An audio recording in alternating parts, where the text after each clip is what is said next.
The Rambam, in his introduction to Chanukah, talks a lot about the battle between the Yevonim, the Greeks, and the Jewish people. Now, what kind of battle was it?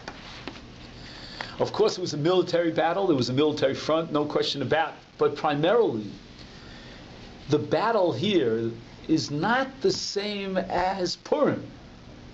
And if you heard of the Lavush, who lived about 5 centuries ago, Rav Mordechai Yaffa, he's very famous for saying that the difference fundamentally between Purim and Chanukah is that whereas in the case of Purim, the attack against the Jewish people was physical, larog lahashmid al-abed. In the case of the Greeks, of the Yevonim, they weren't so much interested in destroying the Jewish people physically. They wanted to undermine the Jewish religion. So therefore, when we read the Rambam and he says that Gazru Gzeros al Yisrael, that the Greeks instituted all sorts of religious persecution against the Jews, ubitlu dasam, to try to undermine their religious observance, v'lo hinichu osam lasok b'torah v'mitzvahs, and they didn't allow them to observe the Torah and its mitzvos. You know, until this point, everything makes sense. There's no question that the battle that the Greeks are fighting against the Jews is an ideological battle. They cannot tolerate concepts of Torah, of mitzvahs, of kedusha, of sanctity, of tzniut, of modesty. And we understand very well why Chanukah is really devoid of any raucous physical material celebration. There are those who have customs to make parties, for Chanukah. Hopefully they're spiritual in nature and they have a lot of Torah content to them. Whereas Purim is a physical material celebration, where we really get out there and Adlo Yada kind of thing. You know what I mean? Because Chanukah is all about a spiritual battle. And who fought the battle on behalf of the Jews? The Chashmonaim. And the Chashmonaim would protect the study of Torah, the observance of mitzvos, anything that had to do with purity. What would be the prime location, so to speak, if I had to point to one location on the face of the earth where the Chashmonaim are going to have to go purify it? The Beit Midrash. Because that's going to be the prime focus of the attack, of the contamination of the Yevonim. And I understand the Rambam. Until the Rambam goes on and throws in what I call a curveball. 2 curveballs. One of which I'm not going to discuss tonight because that will take another shir. And that's Pashtu Yadam B'Mamonam, that the Greeks confiscated Jewish possessions. I mean, this is typical of anti-Semitism throughout the centuries, but not of the Greek anti-Semitism, which was, the way the Rambam describes it, an ideological battle. So what does it mean, Pashtu Yadam B'Mamonam? What's that doing here in the Rambam? It's like a wedge, it's like a min b'sheino min. It doesn't fit here, it's extraneous. That, as I said, is a different discussion, not for tonight. But you can think already in your mind how Jewish possessions are to be viewed not just as material, but also as spiritual. Because it depends what we do with our money and how we spend it. But that's, again, I'm just giving you a hint, to think about it. And then the Rambam says, U bivno sehem. If you take a look, I underlined it. Because that's really what tonight's shir is about. It's about the area of what I call arayos, in which the Greeks were defiling Jewish women. And the Rambam says it up front.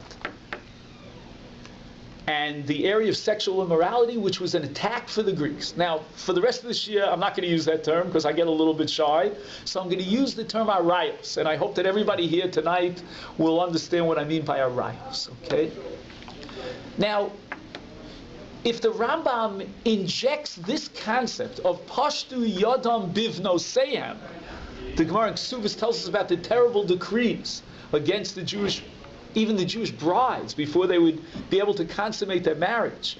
Tiboil the Gzera of Tiboil Lehegmon Tchila, which has terms in the Latin, I won't go into it, but the Ran already says in the back in Ksubis that those decrees were perpetrated by the Greeks, by the Yevonim of this period. What was it all about? And what I want to get into tonight, and I'm hoping that it'll stimulate some discussion and some thought, is this whole concept, this whole area that relates to marriage, that relates to purity of marriage and the idea of tzniut, and the opposite, the antithesis, which, for lack of another term, I'll call it carnal immorality. And the Greeks are fighting a battle on this area, and the Chashmonoim are going to come to protect us. They're going to fight the battle and defend the concept of Jewish morality in this particular area.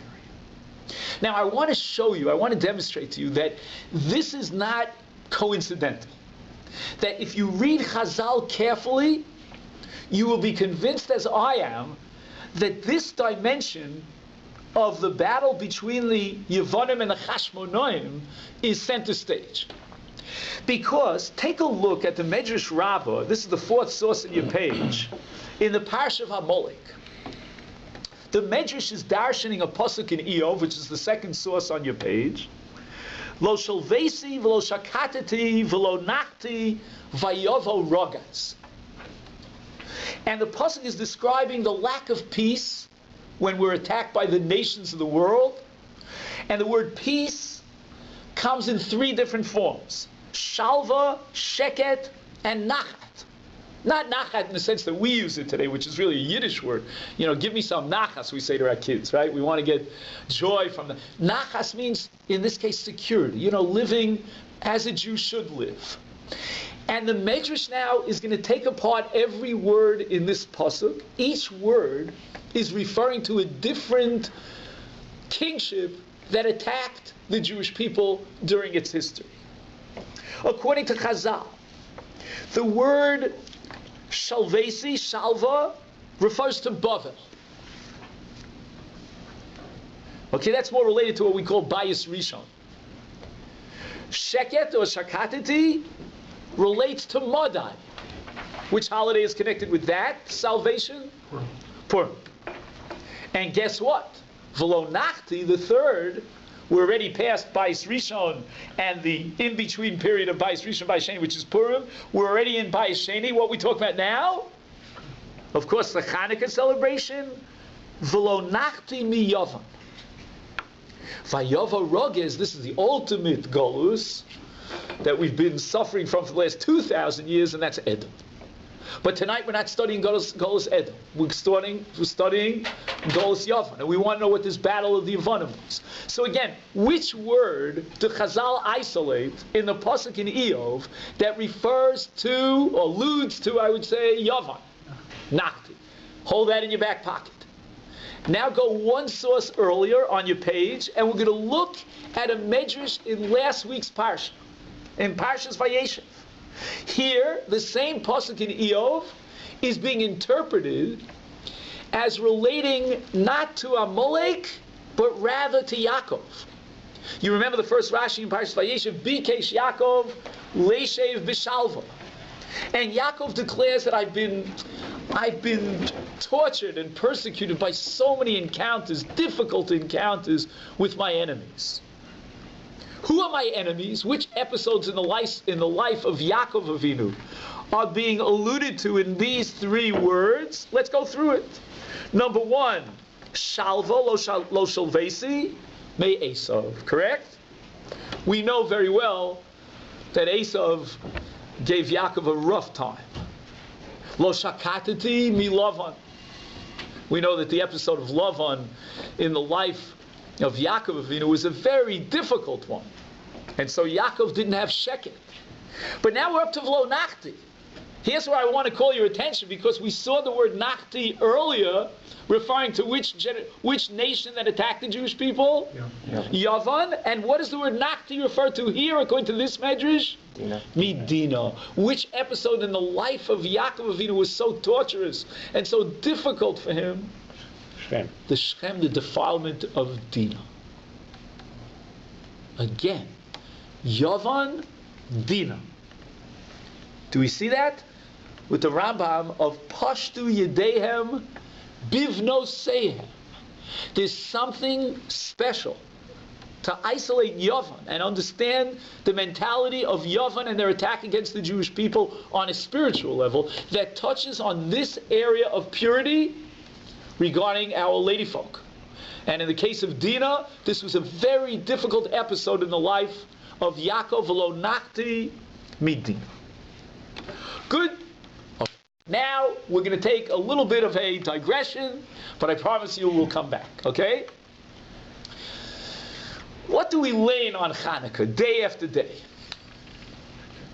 Nasa. The Chanukas Hanesi. Every day a different Nasi representing his Shevet brought his carbon. And for Bali Kriya, it's a boon because it's very easy. Once you learn one, you know them all.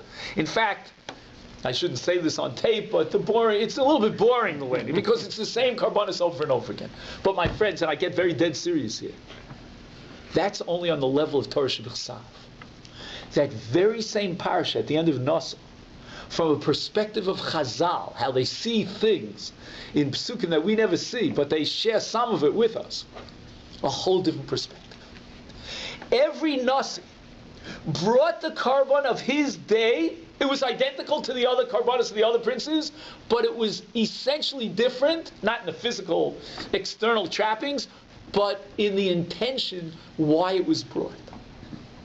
And what we're going to focus on tonight, even though it's not the fifth night of Chanukah, but it's going to give us a revelation about Chanukah, is Shimon. Anybody here got the name Shimon?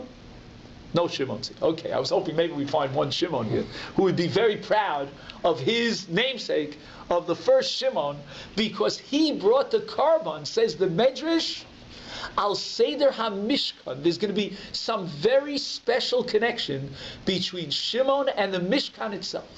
The Mishkan, whose chanukah, whose dedication was being celebrated day after day at the end of Parshas Naso, and we read about it on our Chanukah of the holiday of Chanukah. Says the Midrash,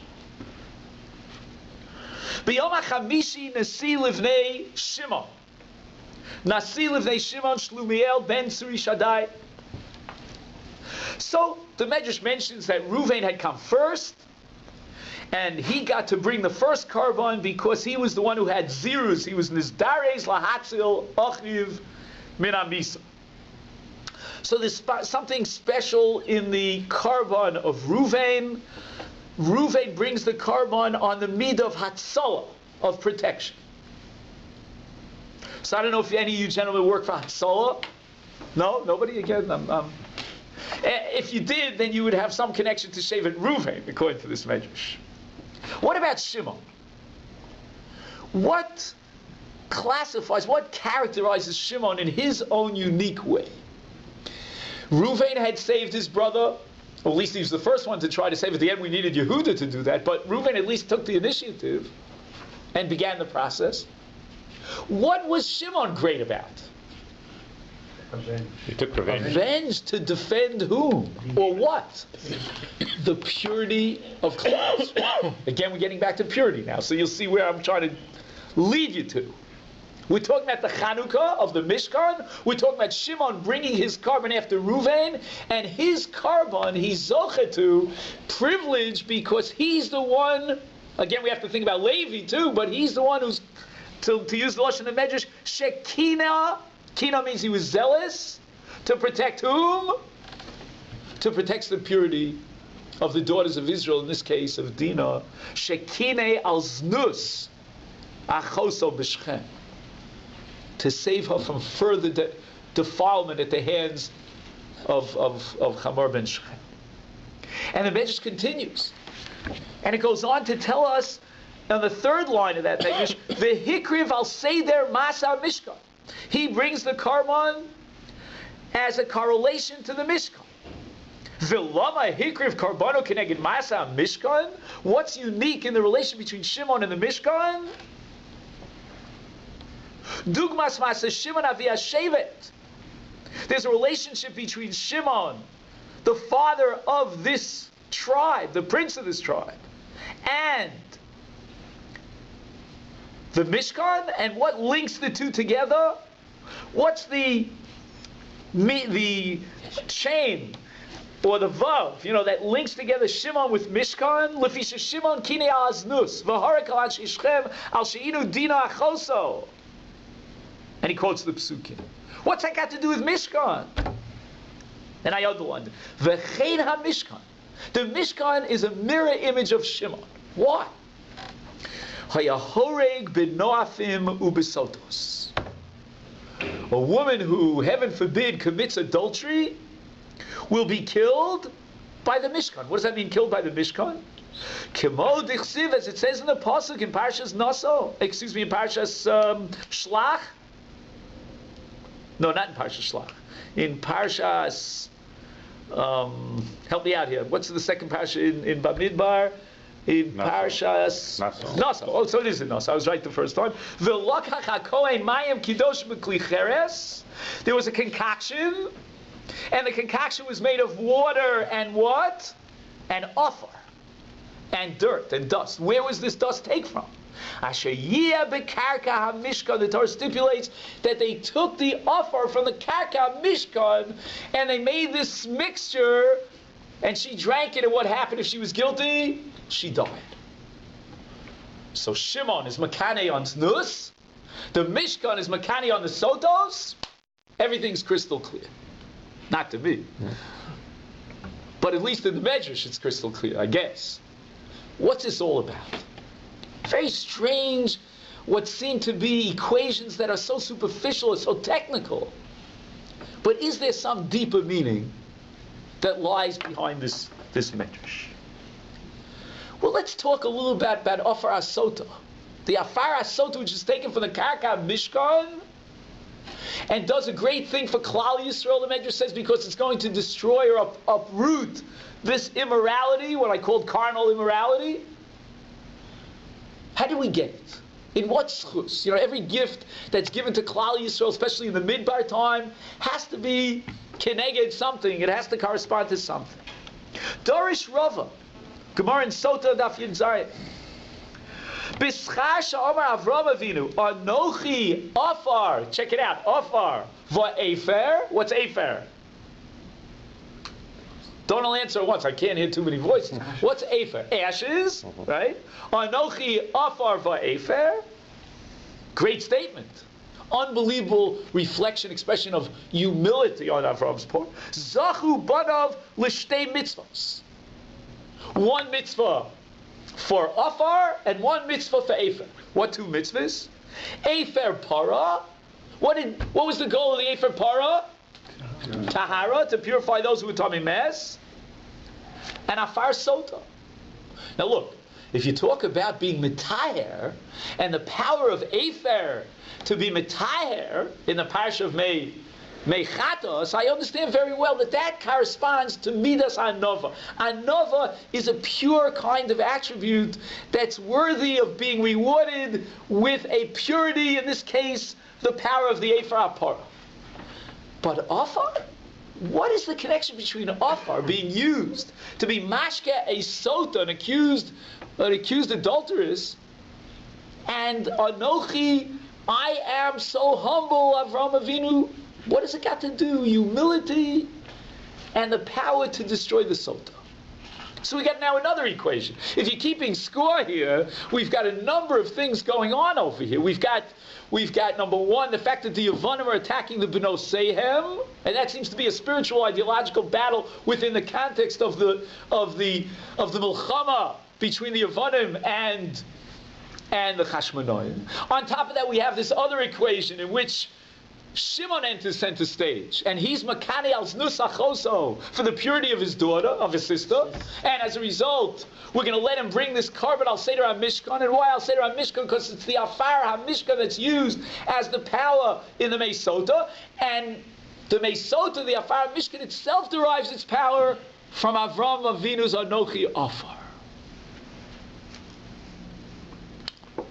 So to put this all together, we're going to talk a little about what I call a culture whose essence was carnal immorality, was nus and arayos.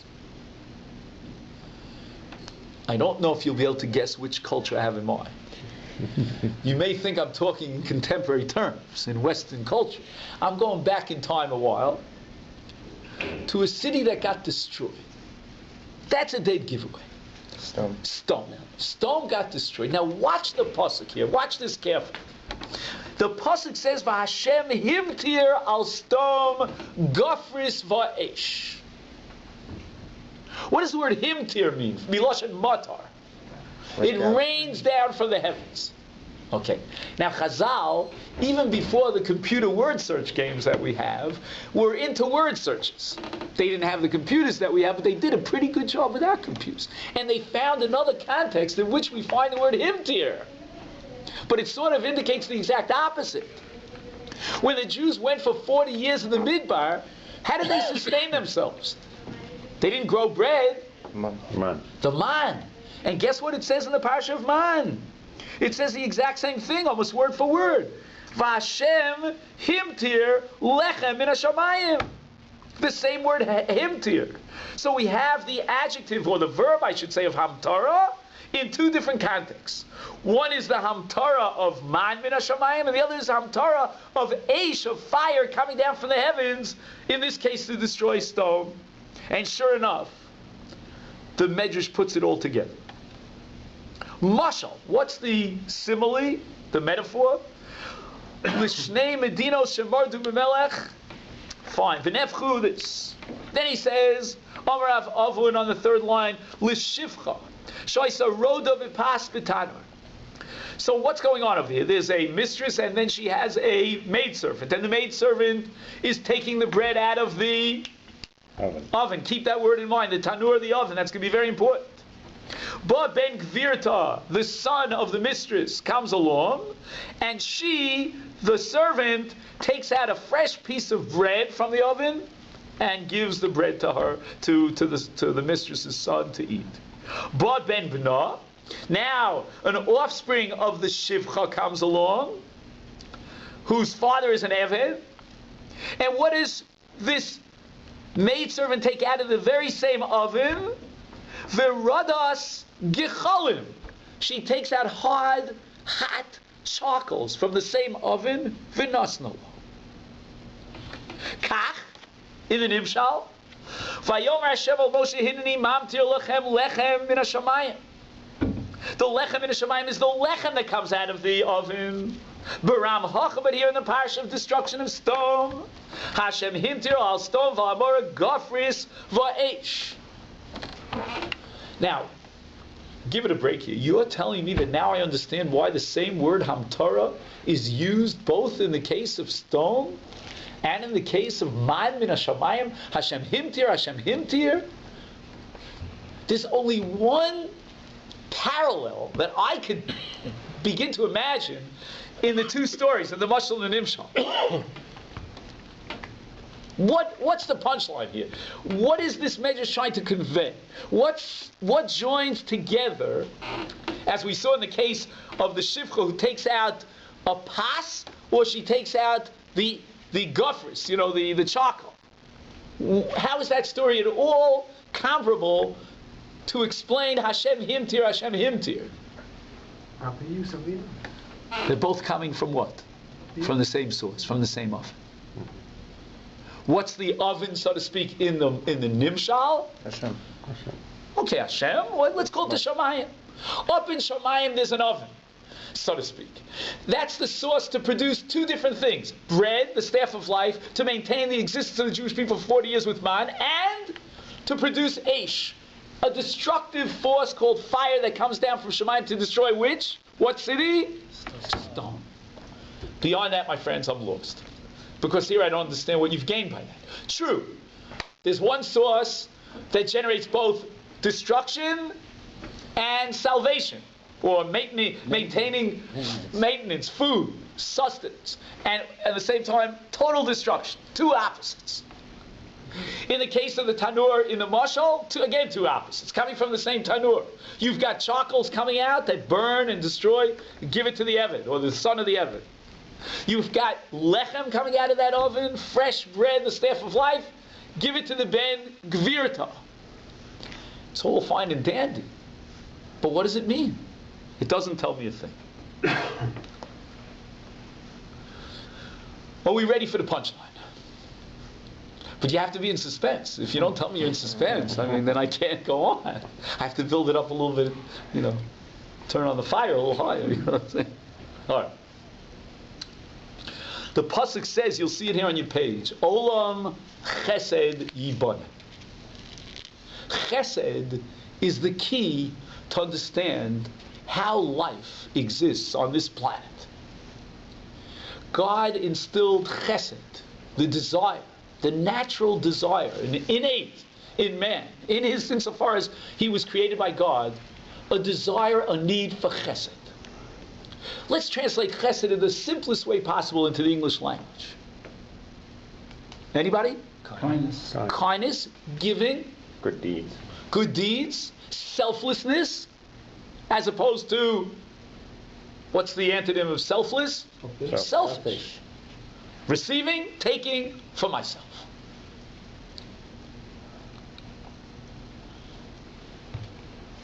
Both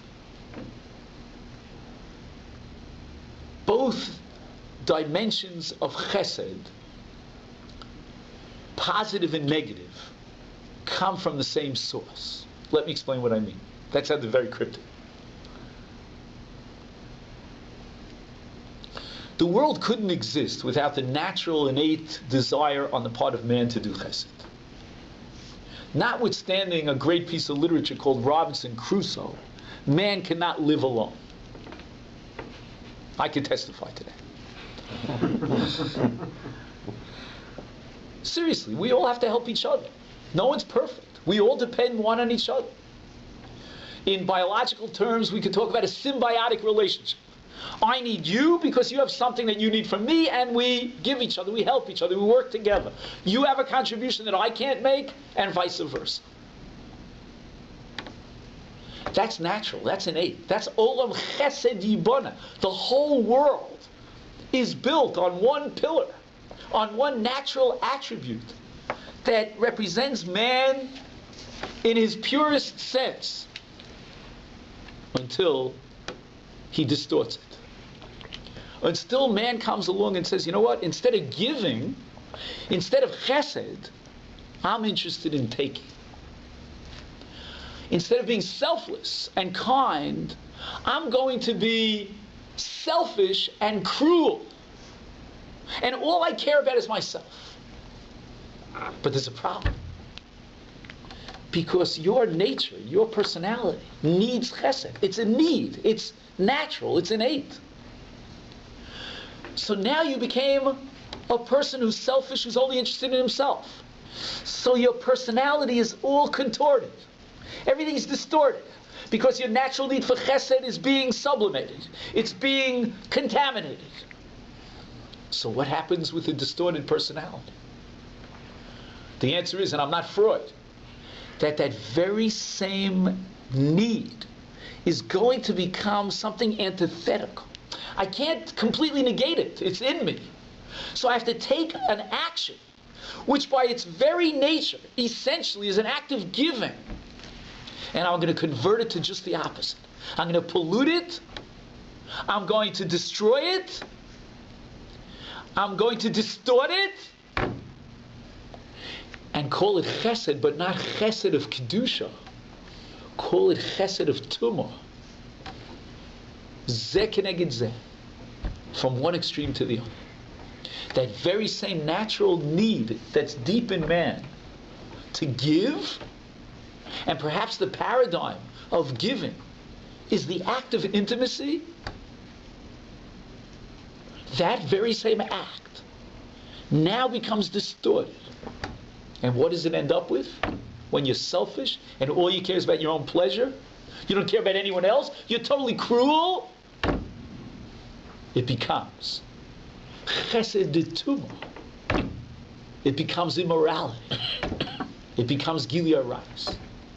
Isn't it fascinating from a parshanut perspective, just in terms of understanding the Tanakh, that when you read the Parsha of Arayos as we do on Yom Kippur, the holy day of the year, in Parshas Achrimos, the Torah says chesed, describing gilui arayos. How could that be? Chesed. The answer is, it's a distortion of that very deep need in a person to give. And now you can't give because you've sublimated that need to give and that constant giving. So you take that very act, which by its essence represents giving, cherishing, caring, intimacy, love. And you make it into its exact opposite, from Kedusha to Tumah. This is the case of stone. And let me explain why I believe that stone is what it is. People think, and again, I don't blame them, because it seems to be simple pshat in a pasuk in Yechezkel. Let me just find the pasuk. It's towards the end of page 1. Yada oni v'evyo lo echzika. The Navi describes stone as a selfish society that wasn't interested in giving stock and helping anyone out. What was the most extreme case in which we saw the selfishness of stone? What area of behavior in which we saw that they would even kill you if you tried to be a Baal Chesed? What am I referring to? Malachim visiting love. Hachnosas Orchim, correct? Visiting love. They were so despicable in their hatred, in their selfishness, that Hachnosas Orchim, which is one of the greatest acts of Chesed, if it's done properly, was antithetical to their entire culture. Because the stone culture was essentially predicated on selfishness. All I care about is myself. But fascinating is the comment of the Medrash Rabbi. Who chooses to settle in stone? A nephew of one of our forefathers. Who am I referring to? Lot. And the pasuk says, "Vayisa Lotus Eino Vayaris Kol Kikar Yarden." Avraham Avinu says, "Listen, Lot, we got to separate. I know you're my nephew, but sometimes the uncle and the nephew have to part ways. Let the nephew go at it on his own, and let's see where the nephew is going to end up when he goes on his own." The nephew thinks he's a smart aleck. Vayisas Enov Vayar Es Kol Kikar Yarden. The Medrash says, what did he see in stone that attracted him to live in that society? Fertile ground. For what? Not for growing. It was fertile for something else. Omer Rabbi Nachman Bar Chanin Kol Mishu Lohut Achrei Bulmus Shel Arayis. The emphasis here is on Arayis. Rabbi Yossi in the Medrash says, Kol HaPosuk Hazeh. He darshans every word in the Posuk. I invite you to go see it. It's fascinating the way he goes through all of Tanakh to prove that every word in this Posuk, in Parshas Lech Lecha, which describes Lot's decision, his gravitational pull to stone, every word is an allusion to what? To sexual immorality. That was attractive to stone. By the way, the sexual immorality of stone reached proportions that are hard to imagine. We're talking about not just heterosexual actions, we're even talking about homosexual actions. And that's the story you remember with the Orchim and Lot and Rashi over there and so forth and so on. Turn, if you will, to page 2. Do you remember the pasuk that describes stone? The Anshe stone, Roim v'chatoim l'Hashem ma'ot. Any extra words in that pasuk? Let's hear it again. The Anshe stone, Roim v'chatoim. Evil and sinners. Of course, Chazal are going to pick up on this because they see things in Torah Shvaksam that we don't see. Roim elu le'elu. Chatoim begili arayis. My friends, they're all the same. Because a society that is built on selfishness, where people care only about themselves, where you can walk into a store and somebody chas v'shalom gets sick, or where somebody gets hurt on an elevator or on a subway, and all of a sudden, did you notice that the people on the subway are very eager to read their newspapers? Because the society is built on selfishness. Of course, they call it by a nice name. They call it mind your own business. But you know that's a catchphrase for me, myself, and I. That's all that counts. Says the Medrash, such a society, inevitably, because they're distorting their need for chesed, their natural innate need to give, to contribute, to care for others, will ultimately end up in chotim l'Hashem ma'od. What chait? The chait of Gili Arayis. That need for chesed has to somehow express itself in some other way, in the extreme opposite of the chesed of sanctity that God endowed in man. And it ends up with the opposite, the contamination, the perversion of chesed to its extreme. And it becomes what? Gili Arayis. If this be the case, then Avram Avinu enters center stage. Avram Avinu is the paradigm of chesed. V'ekcha pas lechem, says Rashi, ekcha pas lechem, he's running around doing chesed. Third day of his meal, he's out there looking for guests. And the Midrash amplifies this and says, Atar Marta, you Avram Avinu declared, ekcha pas lechem chayecha shani porei lebanecha. You're looking for lechem to give to your guests. I'm looking for lechem to bestow upon your descendants. Namely, Hashem Himtir, lechem min hashamayim. The lechem of Avram is the schus that we have for lechem to sustain us for 40 years in the Midbar. And now, my friends, let's turn the corner. Having said what we've said about chesed, let's begin to understand where that chesed comes from. The Torah says about the building of the Mishkan. You remember that that Moshe Rabbeinu had to elicit from the people gifts, contributions for the building of the Mishkan. And this is one of the most glorious chapters in Jewish history. I'm always so emotionally touched by this. Could you imagine a fundraising campaign where at the end is too much? Who could even imagine such a thing? Halavai by us, right? Vayavo hanoshim al hanoshim. By the way, who came forward with the most precious gifts? The men or the women? It was the women. They parted with chach, v'nezem, v'tabas, v'kum was called kleizah. It's vayavo hanoshim al hanoshim. The Ramban amplifies this, but not for now. But the key phrase is called nediv leiv. The essence of the Mishkan is nedivus halev. Nedivus halev means I don't care about myself. If I cared about myself, I would want to accrue and aggregate for myself all the good things in life and all the precious jewels and metals. I don't want to part with them. I care about myself. But what's nedivus halev that lies at the heart of the Mishkan? Forget about me. I'm secondary.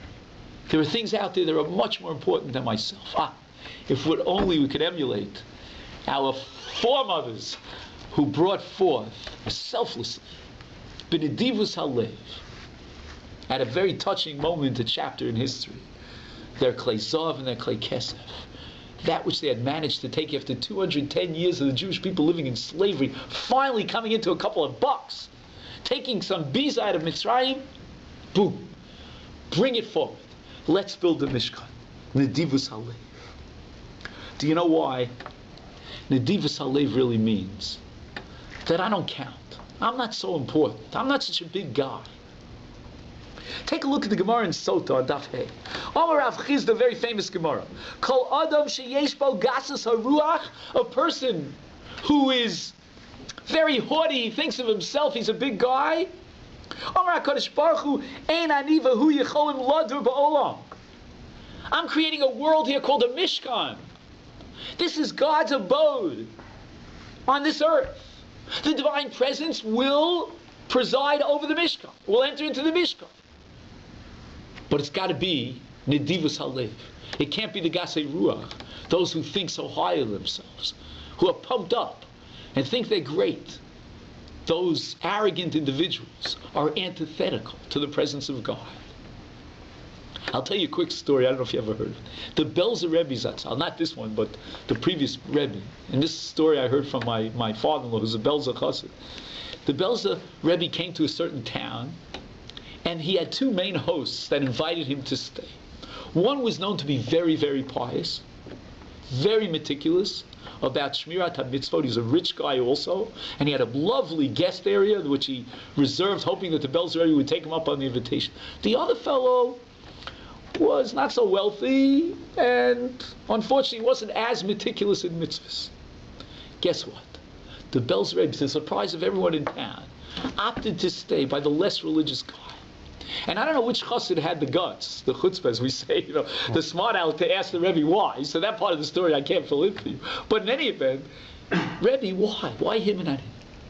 And he quoted this Gemara in Sota. Omar HaKadosh Baruch, when it comes to a gas ruach, Ein ani v'hu yecholim lodu be'olam. I can't live together with this gas ruach. That individual, he's great, he's wealthy, he's important, he buys the best shmura matzahs, with the best satmar hashgacha, and everything is great. But, you know what? He's a shtickle gas ruach.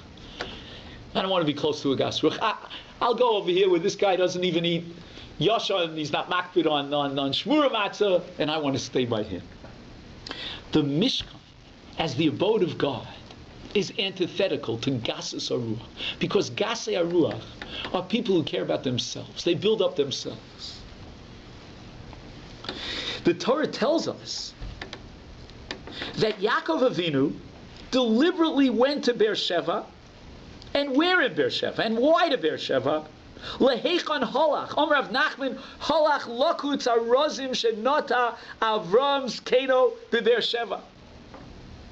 What did he do with those cedar trees that he cut down that were originally used by Avram for the famous Eshel Shel Avram? He cut them down, and Chazal say those were the very trees, the very timber that were used to build the Mishkan, because those were used to provide a haven for guests by Avram Avinu in his Eshel. Once again, the concept of being good, being kind, being selfless, being giving, and the concept of the Mishkan. The Mishkan is a place for an individual who is what we call bitul atzmi. He negates himself for the sake of the klal. There are other things that are more important on the list than he himself. Avram Avinu says, Anochi afar va'efer. My goal in life is to take all my energy and give to others, to set up an Eshel, because Avram Avinu doesn't care about himself. He cares about giving. He cares about chesed. It's a genuine chesed. It's the chesed of kedusha. It's the chesed that's the antithesis of the chesed of tomb of stone. And if this be the case, my friends, we can come back full swing to the mashal of the himtir. Why is it that himtir comes from the oven? And the answer is because chesed of Avram, for example, which is going to be rewarded by the man, the lechem min hashamayim, is himtir from that very tanur of chesed, the argent of chesed that also produces the eish to destroy stone, because stone is a selfish society. Roim zelazeh, they're evil one to the other. And v'chotim begili arayis. That same chesed is distorted, is perverted. From that same oven is going to produce not just lechem, but also the eish to destroy stone. And in the mashal, imagine the case of the Ben Gvirta. The Ben Gvirta represents chesed par excellence. And here's a lesson in Kibbud Av V'Em. A child has endless love for a parent. Hopefully. Giving, caring. No matter how old the parent is, if the parent is chas v'shalom ailing, the mind is not working 100%. We're in the age before the Filipinos. Now we have to do it ourselves. There's Kibbud Av over here, my friends. Get involved. That chesed is represented by the lechem that comes out of the tanur. The lechem of giving, of chesed de kedusha, that's bestowed upon the Ben Gvirta. But then you have the Ben Eved. The Eved also serves his master, but for a totally different reason. Not out of chesed, but out of selfishness. The Eved wants to be paid for his work, or at least wants his all his needs to be taken care of, so he has to serve his master. Does he have any genuine feelings for his master? In a typical case, no, there are exceptions. But the way Chazal are using this in the mashal, the Eved represents, give me, I'm selfish, I want to take it. That's the opposite of chesed. So he's going to end up with the gofris va'ish. But both dimensions of chesed, zelu mazeh, two opposites, kedusha and tumah, come from the same source. That natural need in a person's natural personality for chesed.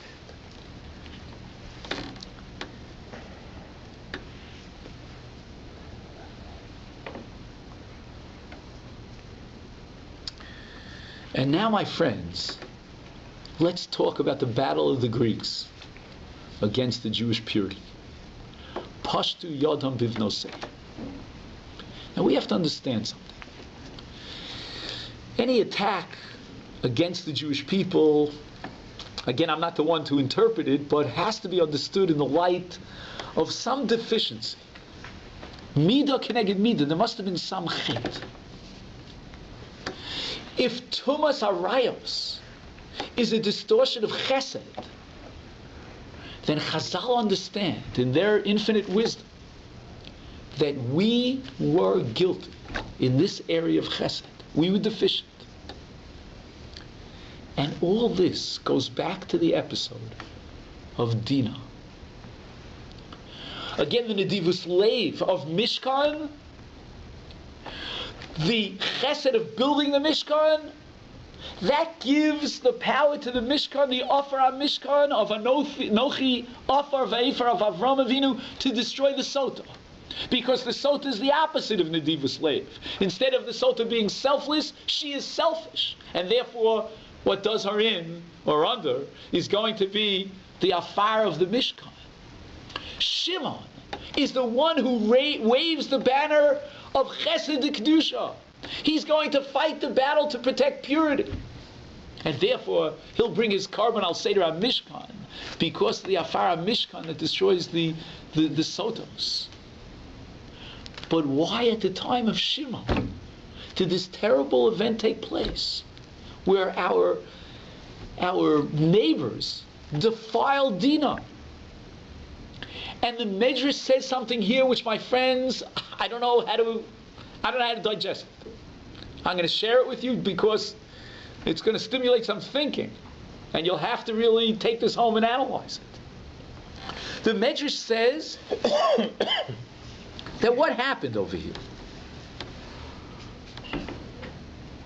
Rabbi Yehuda Bar Simon, it's right in the middle of page 2. Pasach, al tishalal b'yom machar, v'ansa b'itzid kasi b'yom machar, machar bitcha yotzeis u'mis'aneh.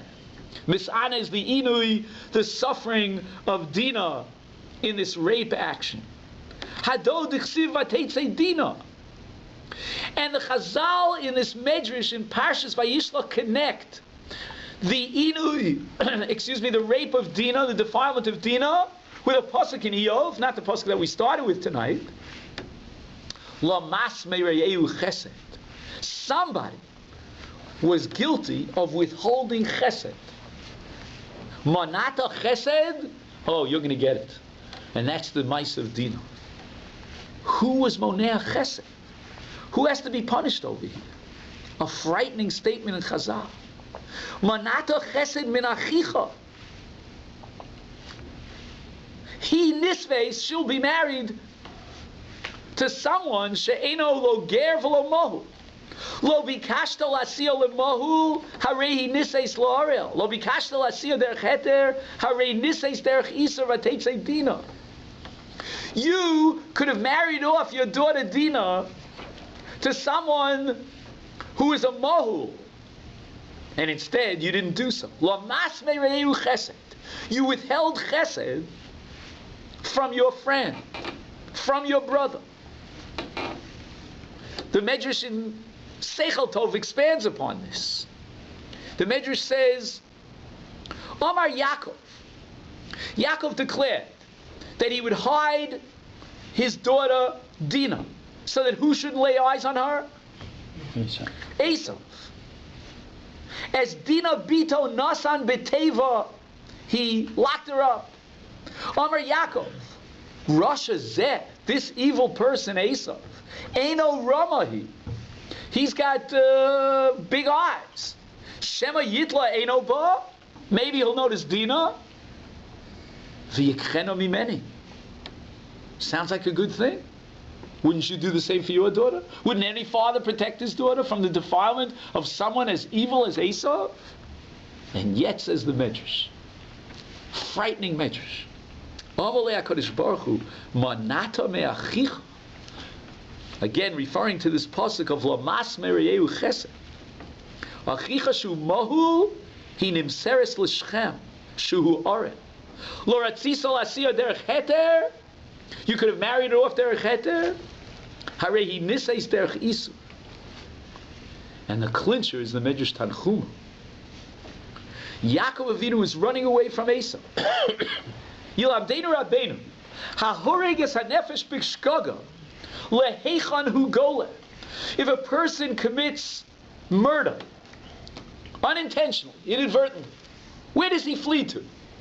To your miklat. Kach shanu Rabbeinu hahoreg nefesh b'shkaga gole li'yer miklat. V'Yaakov Avinu. Pilei plan. This is mafchid. This is scary. V'Yaakov Avinu gola.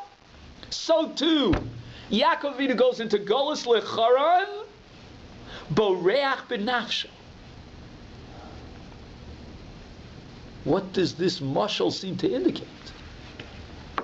Yaakov is guilty of inadvertent murder. Not murder first degree, not deliberate murder, but bishkaga, second degree murder. And therefore he goes into Golus as a punishment for that murder. What was his murder? What did he deny Esau? His daughter, Leah? Could you imagine marrying off Dinah? Excuse me. Could you imagine marrying off your daughter Dinah to this bulvad, to this zlob, to Esau? Somehow Chazal in their divine wisdom understood that Esau had some sort of potential. Again, I'm not here to defend it. I don't understand it. But they saw it in some sort of redeeming feature. We know about his kibbud av. Chazal understood that was sincere, by the way. Others understand that it was all a bluff. It was fake. Esau? Maybe. You remember the pasuk in this week's parsha that says that at that moment Esau had compassion on his brother. And he hugged him and he kissed him sincerely. Maybe there was some potential to bring Esau back to the fold. But who would it take to do such a job? It would take a wife like Dinah. And we've seen cases like that of marriages. One spouse is not religious, not interested. The other is very religious. It happens over the course of time. And slowly, if it succeeds, they come together. Maybe not perfect, but otherwise it's grounds for divorce because they're antithetical. But they come together. And even someone who's not observant sometimes has the impact of a good wife who softens. But be that as it may, Chazal take Yaakov to task. You didn't marry off Leah beheter, she's going to end up having this Maisa be'isa. The exact opposite of chesed that you could have performed in a selfless giving way to your brother Esau by giving up your precious daughter Dinah in marriage, and you could have done who knows what kind of impact on Esau, you're going to get the opposite. Not the chesed of Kedusha, but the chesed of Tumah, the chesed of Arayas, the chesed of Tumah, because she will be married off, not married off, but she will have relations to an Arel be'isur, and you, Yaakov, because of the crime that you perpetrated inactively against your brother Esau, you're going to go into Golus like a Horeg B'Shogeg. So what we're doing now is bringing all the strands together. And what we're presenting is a thesis that somehow chesed, if it's done properly, if a person lives in a society and contributes to that society in a way that instead of building up himself, he's in a divlev, he gives, he's about chesed, such a society is protected from the evils of what I call carnal immorality, of chesed tumah. A society that's predicated on selfishness, on the antithesis of chesed, such a society will no doubt end up in chesed tumah. And therefore stone, roim zelazeh, v'chotim begili arayis. Somehow, according to Chazal, the tumah of Dinah was a result of a lack of chesed. Again, it's dakus. We can't understand the avos the way we understand human beings. But on the level of the avos, there was something that could have been done. Through Dinah, something could have happened to impact on Esav. La masmereu chesed, you denied the chesed to your brother. Let's see what's going to happen. No chesed, we're going to end up with a tumah of chesed the tumah. Shimon, on the other hand, is going to wave the banner of fighting against this immorality. And Shimon is going to be zoche to the Mishkan, because the Mishkan represents Nedivus Halev, the chesed, to want to give and give and give incessantly without end. How does this tie into Chanukah? There is a connection between Shimon and Chanukah. Not just because we read about Shimon in the Kriyas HaTorah, that too. But there's another connection. If you take a look, the Sfas Emes, together with the Pachad Yitzchak, put this all together. Says the Sfas Emes, Ki berichas Yaakov fleeing as a fugitive, Hoya kamo golus lemisha horeges hanefesh b'shogeg. And now I'd ask you to underline the next line if you have a pen. Ki nechshav lo lechet mashed nidcha Esav al yado. It's a sin that Esav was rejected. Maybe even someone who's a Rasha, maybe even a Yeshu should be brought in. Ki hoya lo lekarev gam osa. Unbelievable. The Sfas Emes, a century ago, speaks about kiruv. That word takes on new meaning today at our time, when we live with such assimilation that I don't know, maybe we've gone beyond the assimilation of the Greeks, I'm afraid. Hayalo lekariv gam osa. You're not allowed to give up on anyone. Says the Pachad Yitzchak, Rabbi Yitzchak Hutner, Bechol HaMalchus, listen to this phenomenon. With all the golios that we went into, the various dispersions, L'sham Gol Yisrael, Lo Matzina, we never find the phrase Misadmim, Miloshan Edom, that the Jews became Edomites. We don't find the Jews joining the ranks of the Romans. Umis Parsiim, we don't find the Jews becoming Persians at the time of Megillah. The Jews always maintained a separate entity, a national identity. Ela Misyavni. But somehow the Greek culture swept away Jews in large numbers. B'Yavam. And now the question is, what could we have done at the time of the Misyavni to possibly stem the tide of assimilation, of Hellenism, of Misyavniism? Could we have done something? Did we do the maximum? Says Rav Goldvicht, Zatzal, Rav Chaim Yaakov, who's my Rosh Yeshiva in Kerem B'Yav, Yemei Chanukah hem tvia al chesed d'kedusha. The days of Chanukah represent days in which God claims that we were lacking, we were deficient in a certain type of chesed. The chesed of bringing our brothers closer together. So my friends, let's summarize 3 main points in tonight's discussion. And then I want to leave you with one question.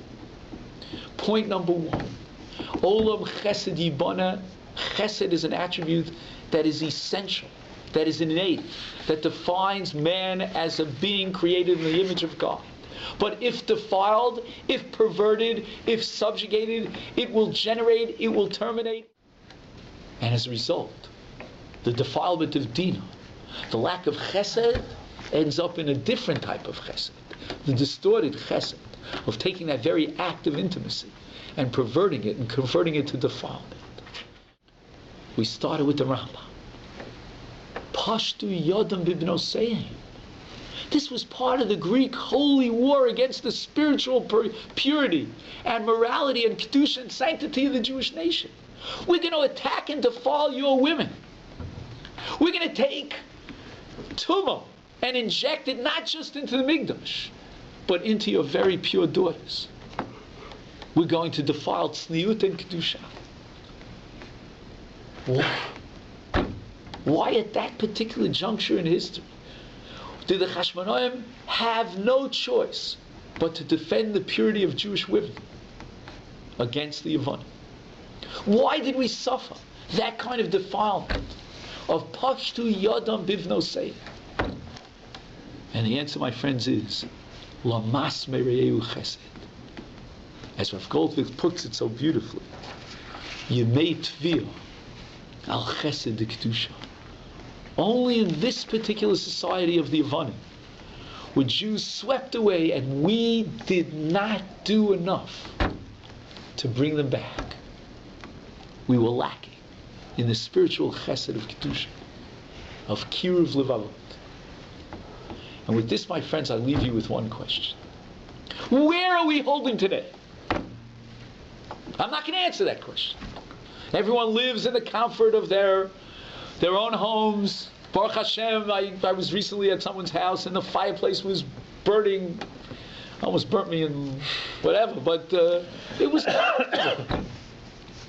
Outside it's pretty cold, but inside it's warm.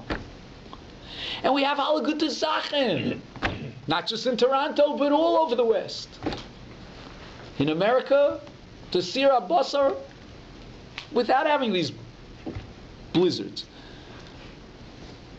But nevertheless, we have an obligation in our time to try to be mitaking the Avera that led on Chanukah to Pashtu Yodam Bivnosei, that led to the situation where we needed Shimon desperately to defend Dinah, because maybe Yaakov was at fault. Ki hu zeh, in his lack of chesed. So what does chesed mean? I care about myself. What percentage of Jews in this city are unfortunately not religious? How many Jews are there in this city? 180,000 Jews? 196. How many are observant out of that? 20,000? 30,000? Not that many. Not 20. Not that many.